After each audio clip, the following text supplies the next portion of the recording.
So now we're going to cover hypertension and what it is and what are the risk factors. So hypertension is also known as high blood pressure. It's a condition that occurs when the supply of blood through the vessels is excessive. It can occur when cardiac output is too high, which puts pressure on the arterial walls as blood flow increases. It also occurs in response to peripheral resistance. So peripheral resistance is the resistance to blood flow in the small arteries of the body. Hypertension can be a serious medical problem. According to recent estimates, over 29% of US adults have high blood pressure. It is known as the silent killer because it's asymptomatic. Most of the time, patients who have hypertension don't even know. And so in order to know, you have to see a healthcare professional and get tested for it. Hypertension is a risk factor for other disorders such as heart disease and kidney failure. It can also affect cognitive functioning and cause cognitive impairments if it's untreated. So it can produce problems in learning, memory, attention, abstract reasoning, and other cognitive skills such as mental flexibility. If hypertension is untreated, it can definitely be a risk factor for other disorders. And these problems are particularly significant among young people with hypertension. And so it's really important when you find out you have hypertension to treat it as soon as possible. Hypertension is measured by the levels of systolic and diastolic blood pressure. Your systolic blood pressure is your maximum blood pressure during contraction.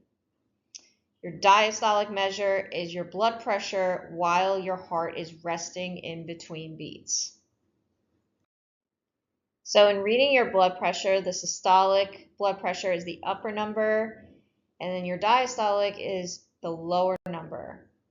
And so the normal blood pressure is always less than 120 for systolic and less than 80 for diastolic.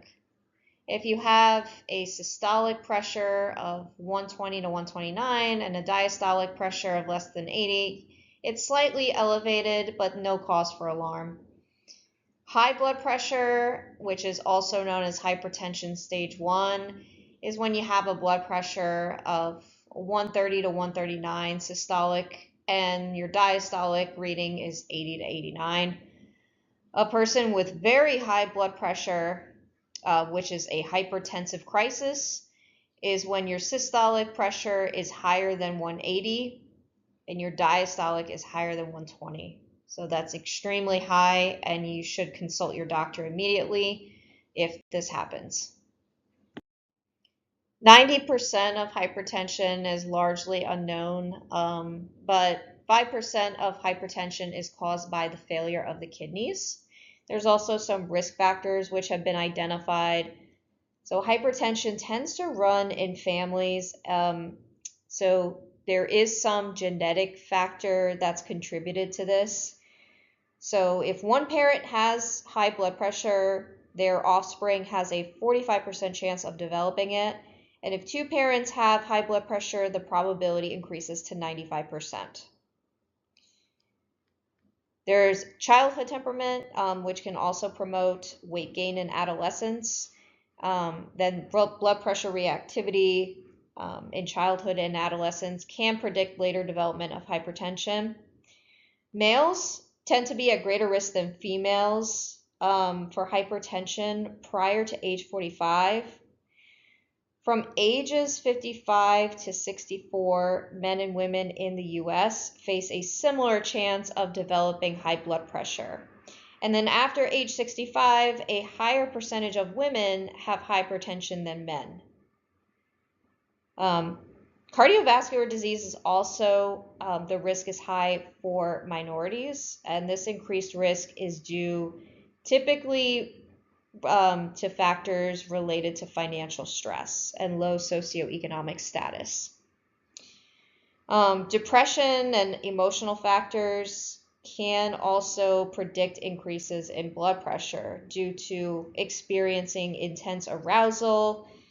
So the importance of pre-existing depression that's found in cardiovascular disease is pretty prevalent, and some researchers do recommend treatment for people who are depressed as soon as cardiovascular disease risk factors are identified. The treatment of hypertension involves blood pressure medication, being on a low sodium diet, reduction of alcohol. Patients are also encouraged to exercise, and in overweight patients, encouraged to reduce their weight. Patients are also encouraged to restrict their caffeine because caffeine does increase blood pressure, and so reducing caffeine can lower it. Some psychological interventions for hypertension include cognitive behavioral treatments, biofeedback, progressive muscle relaxation, hypnosis, meditation, deep breathing and imagery, and anger management. The best approach to the management and treatment of hypertension is using a combination of cognitive behavioral techniques and drugs.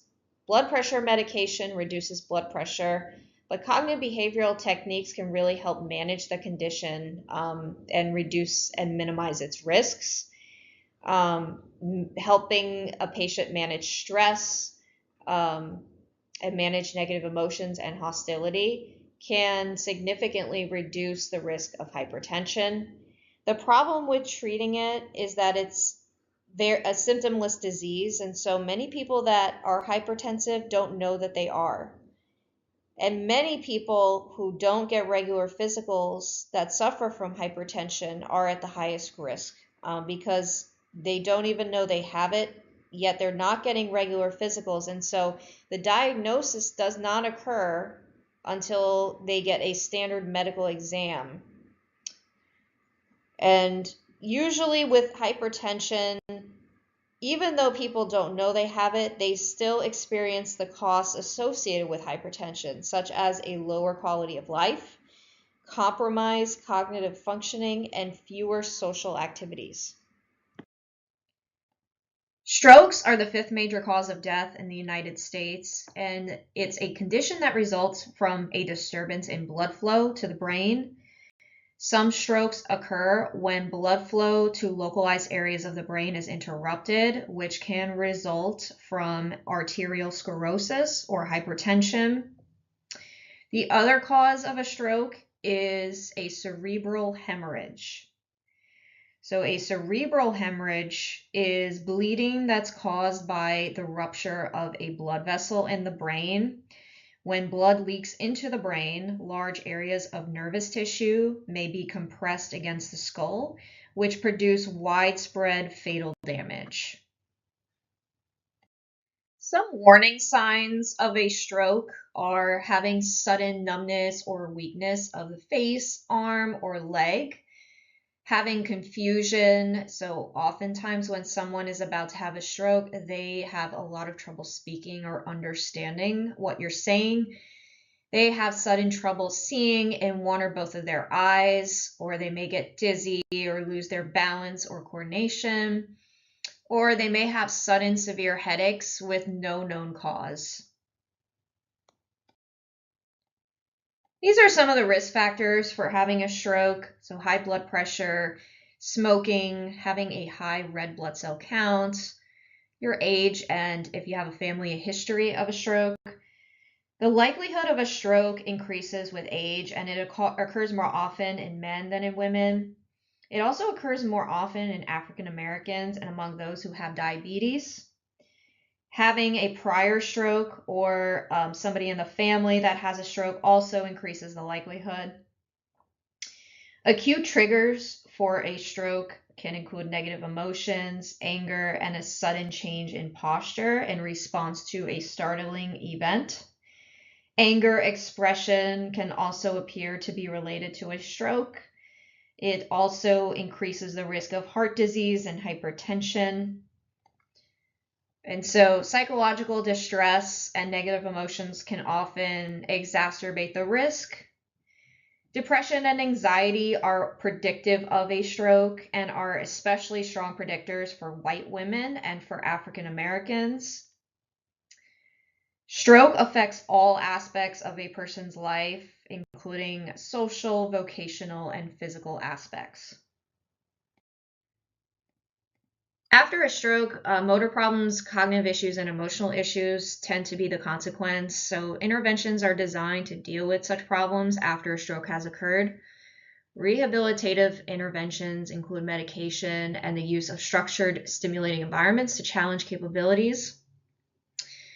With constraint-induced movement therapy, this is known as a rehabilitative strategy, and it helps improve the functional use of an affected extremity for a person who is impacted by a stroke or has other neurological conditions. So typically it's including 3 essential components of rehab. The first is repetition, which is task-oriented in manner. So repeating certain things or repeating doing the same thing to use that affected extremity better over time. Constraining of patients, so to induce the use of an impaired limb or function. And the application of behavioral methods, which allow the transference of skills learned in the clinical setting to that of the real-world environment. Cognitive remedial training restores intellectual functioning. So this is for cognitive issues that occur after a stroke. Neurorehabilitation relies on the brain's ability to rebuild itself and learn new tasks. So this is a type of remedial training. Type 2 diabetes is a condition in which your body develops insulin resistance, causing high blood sugar. So with type 1 diabetes, this is different in the fact that it's an autoimmune disorder, and this is where your immune system is attacking cells of the pancreas that are responsible for making insulin. And so your body is not able to produce insulin, and so you end up with high blood sugar. But with type 2 diabetes, your body is able to make it, but it's not able to fully respond to insulin, causing high blood sugar. And so this causes a dysregulation between insulin producing cells, insulin action, and insulin secretion. And so when that becomes dysregulated, this results in type 2 diabetes.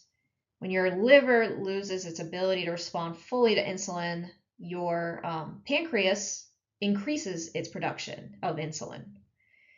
And so that's where you end up with an imbalance.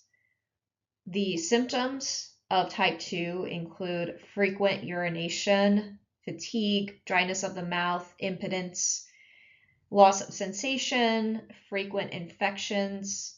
Some people also have slow healing of cuts and bruises, or they experience intense itching and drowsiness. So you're at risk for type 2 if you are overweight or live a sedentary lifestyle, have high blood pressure, or have a sibling or parent that has type 2. You're also at risk if you have a baby weighing over 9 pounds at birth, or if you are a member of a high-risk ethnic group, which includes African Americans, Latinos, Native Americans, Asian Americans, and Pacific Islanders. So there's several health implications of type 2 diabetes. Lifestyle factors are implicated in its development, which includes having obesity or not eating well or having a lack of exercise. There's some research linking personality factors to the risk of type 2. So it's been shown that people that have low conscientiousness can also increase their risk for type 2. It's a contributing factor, but with low conscientiousness, that can, of course, cause poor weight management, poor health behaviors and habits, and physical inactivity. And so these health behaviors are a potential mediator between having low conscientiousness and type 2.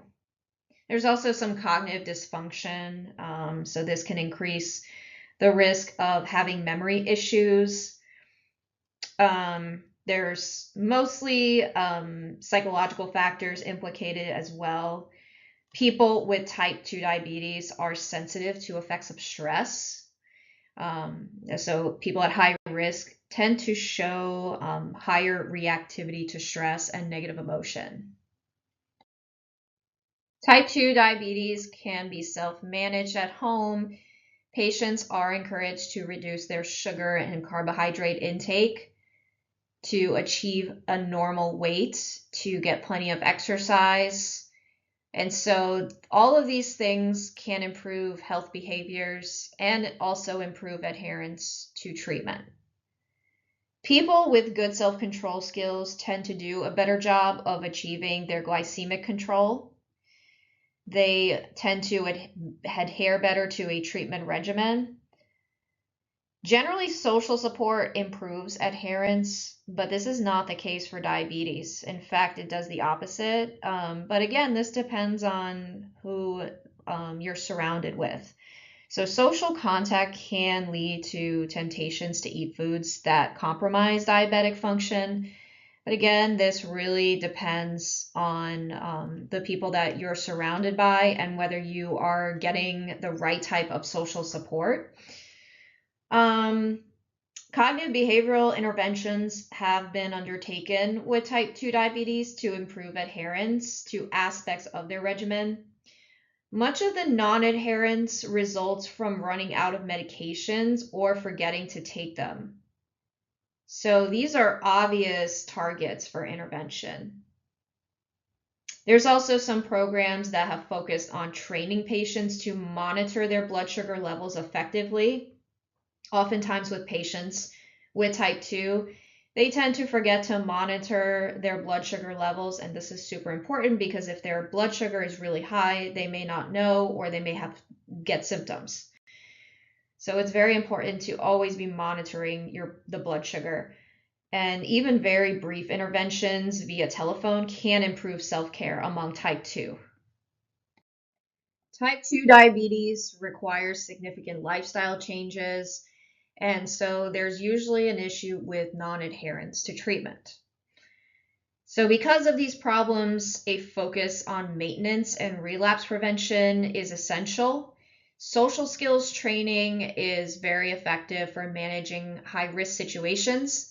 So in these cases where social contact increases a person's temptation to eat foods that may not be good for them or trigger their type 2 diabetes, gaining social skills and problem-solving skills can really help people with type 2 manage these high-risk situations and resist temptations. Behavior modification, pharmacological therapy has also been used along with lifestyle interventions. Because diabetes is a major and growing public health concern, health psychologists have focused on this, and they're trying to figure out what's the best way to prevent it from happening. One study enrolled 3,000 adults that had high blood sugar levels, but they weren't high enough to where they were diagnosed with diabetes.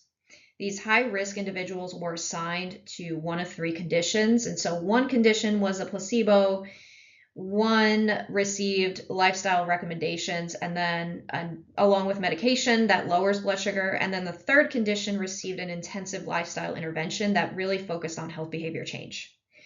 And after 4 years, the incidence of diabetes was decreased by 58% in the lifestyle intervention group and by 31% in the medication group when compared to the placebo. And so even making small, minor health behavior changes, such as losing weight or increasing physical activity, can really make a big difference in reducing the likelihood of type 2 diabetes.